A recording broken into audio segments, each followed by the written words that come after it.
Métropolis.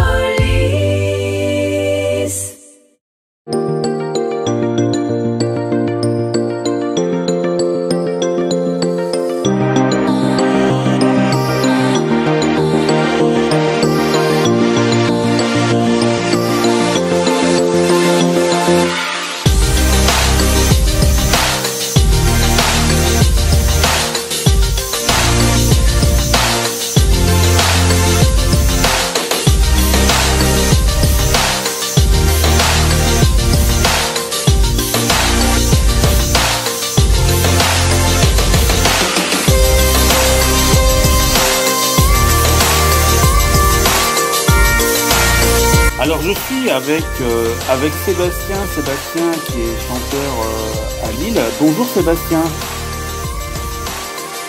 Bonjour David.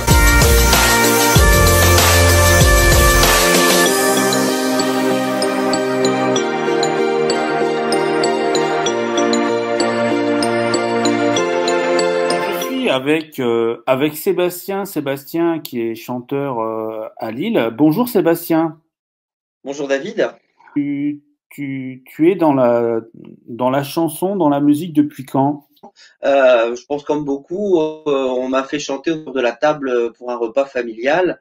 Et puis après les années ont passé et vers l'âge de 19 ans, j'ai intégré une petite troupe du côté de Bonne-sur-Mer avec des copains, hein, tout simplement.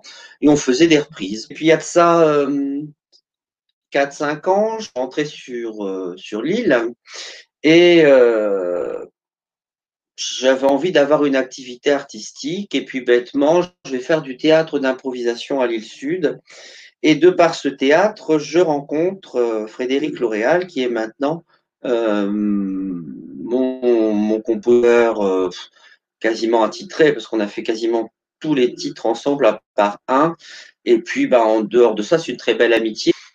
Alors, tu as sorti un premier EP. Est-ce que pour toi, c'était une très belle expérience de sortir un EP il y a quelques années, hein, je crois, hein? Oui, c'était en novembre 2017.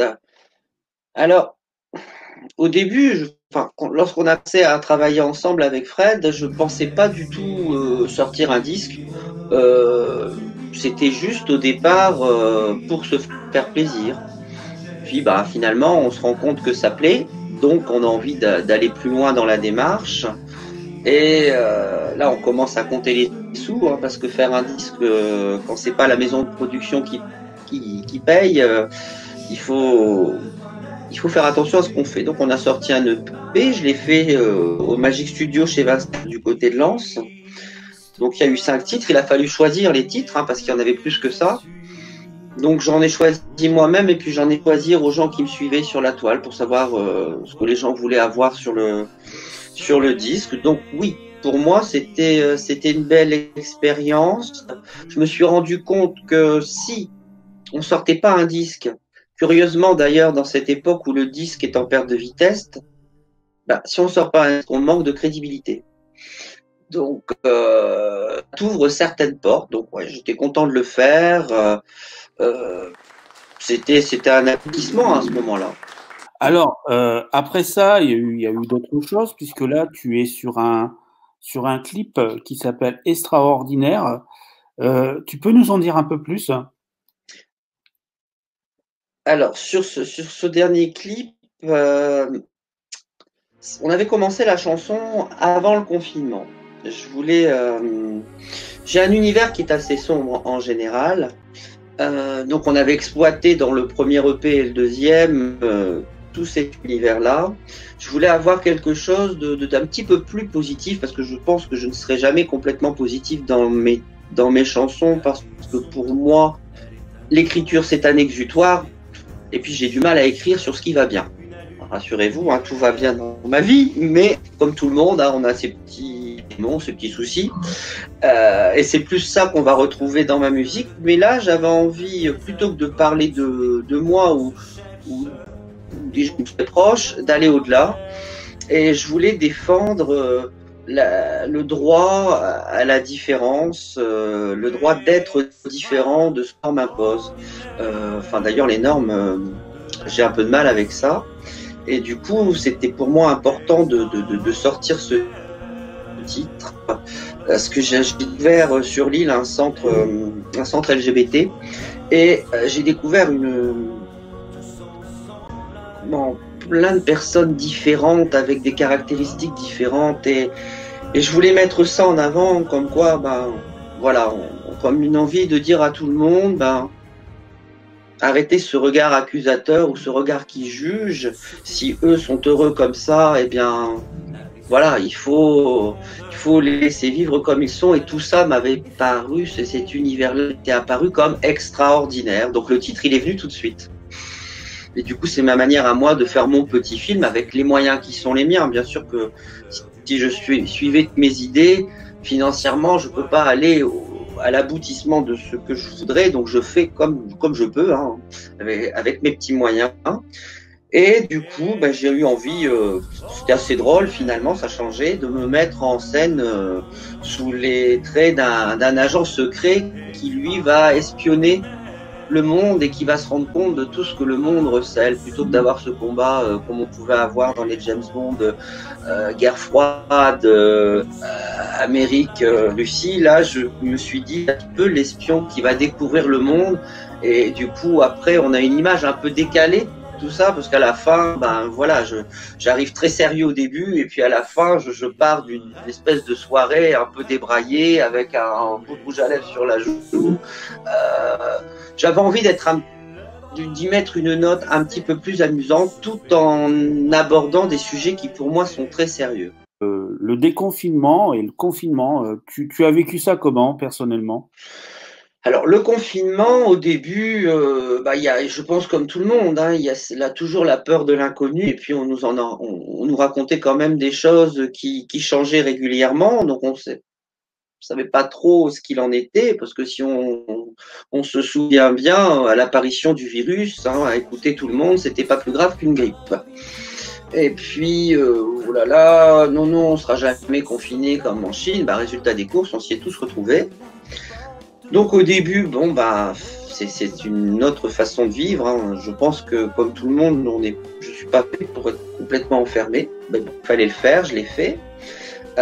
Donc on va se dire, c'est peut-être une manière de prendre un peu des vacances spéciales. Et puis lorsqu'on est artiste, plus possibilité d'enregistrer vraiment, de faire de scènes, etc. Donc du coup, je me suis mis quand même à monter un clip sur une de mes anciennes chansons que j'avais laissées de côté. Et j'ai commencé comme ça. Puis après, j'en ai mis un au goût du jour, hein, en y rajoutant des masques, etc. Parce que je trouvais que la chanson, c'est une chanson qui s'appelle J'ai besoin d'air. Mmh. Je trouvais qu'elle collait à l'actualité. Parce qu'à ce moment-là, je pense qu'on en avait tous besoin. Et puis, j'ai été contacté pour... lorsqu'il y a eu le décès du chanteur Christophe. Alors je cache pas, c'est pas du tout mon répertoire.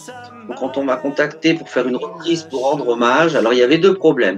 C'était pas un répertoire, j'avais envie d'aller. Et puis la deuxième, c'était comment enregistrer quand on n'a pas un studio chez soi et faire quelque chose de propre. J'avais pas envie de faire un enregistrement bancal ou avec mon petit téléphone. Je voulais vraiment faire quelque chose de bien. Et puis je voulais trouver une chanson finalement qui n'était pas connue. Et j'ai trouvé en chinant, comme on dit, cette chanson Comme un interdit, qui n'est pas connue de Christophe. Et puis j'avoue, moi, je frôle parfois les interdits, comme tout le monde. C'est très français que de faire ce qu'on ne nous autorise pas. J'aimais bien l'ambiguïté du titre, et puis la mélodie qui était derrière. Donc voilà, le titre était trouvé. Après, il fallait trouver comment pouvoir enregistrer proprement. J'ai de la chance, j'apprends vite, et je voyais comment Fred travaillait lorsqu'on enregistre.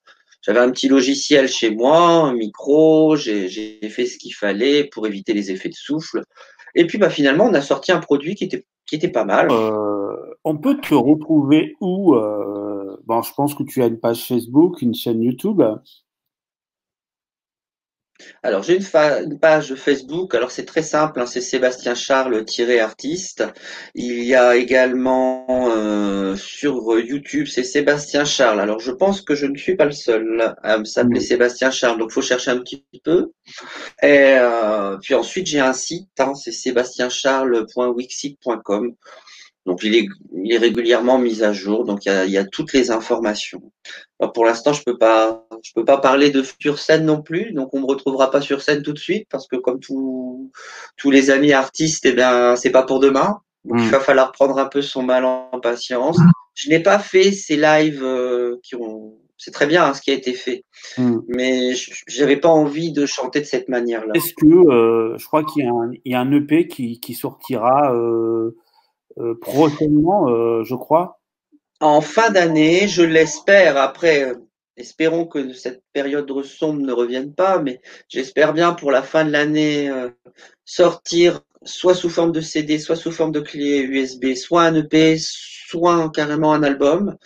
Ça dépendra du temps que j'aurai à pouvoir consacrer à la création de chansons, parce qu'une chanson à créer, c'est long. Il n'y a pas que le fait d'écrire, il y a la musique à mettre en place, les arrangements, enregistrer, peut-être enregistrer plusieurs fois, parce que moi je suis très exigeant avec moi-même, que je vais pas me satisfaire du premier coup. J'espère bien pour la fin de l'année le sortir, puis donner une autre couleur musicale. Bah écoute, Sébastien, merci, merci de nous avoir parlé de ton expérience musicale, de ta carrière musicale.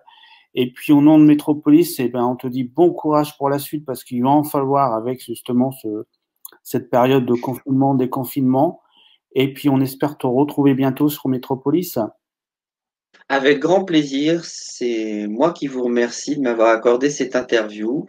Euh, on n'a pas toujours l'occasion de s'exprimer lorsqu'on n'a pas une grosse maison de production derrière et c'est toujours un plaisir que de le faire. Et encore une fois, merci.